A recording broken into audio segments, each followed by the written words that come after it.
Ici, aux Pays-Bas, un quart du pays est sous le niveau de la mer. Nos plages et nos dunes ne sont pas que des lieux de promenade. Ce sont des remparts vivants. Les vents et les courants grignotent la côte. Alors, régulièrement, nous remettons du sable.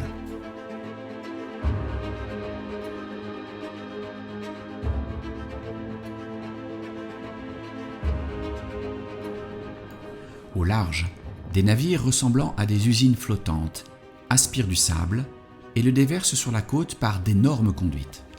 On appelle ça des nourrissements. Tous les 3 à 5 ans, secteur par secteur, on redonne du volume à la plage et au haut fond pour que la nature fasse le reste.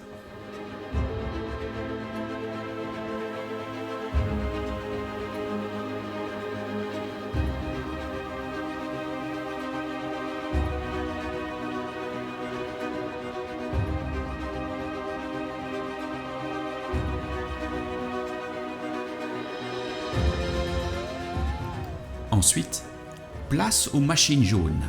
Les bulldozers étalent, aplanissent, sculptent des courbes qui deviendront dunes et plages. Mètre par mètre, on redessine une protection souple. Plus la plage est large, plus la houle se casse avant d'atteindre les dunes.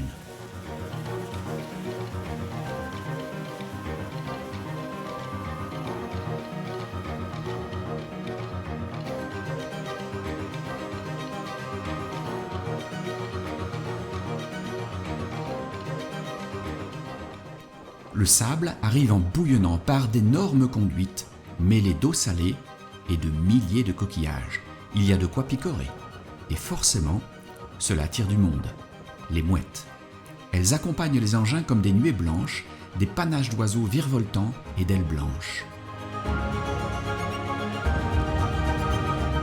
Depuis les années 90, les Pays-Bas ont choisi une stratégie simple et efficace.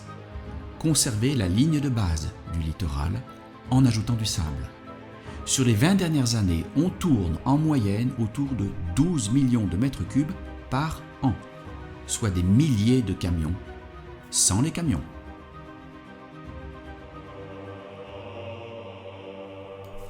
Mais aujourd'hui, on veut aller plus loin.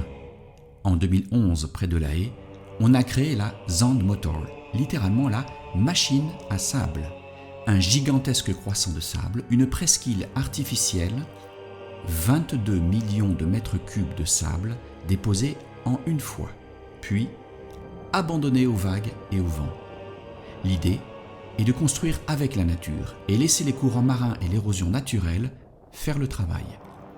La machine à sable va répandre son sable pendant des décennies tout au long des côtes vers le nord.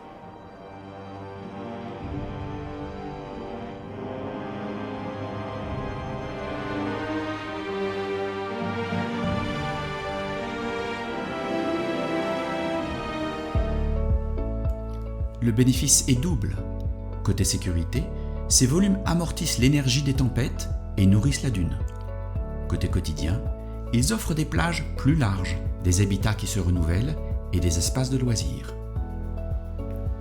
Tout cela demande de la précision.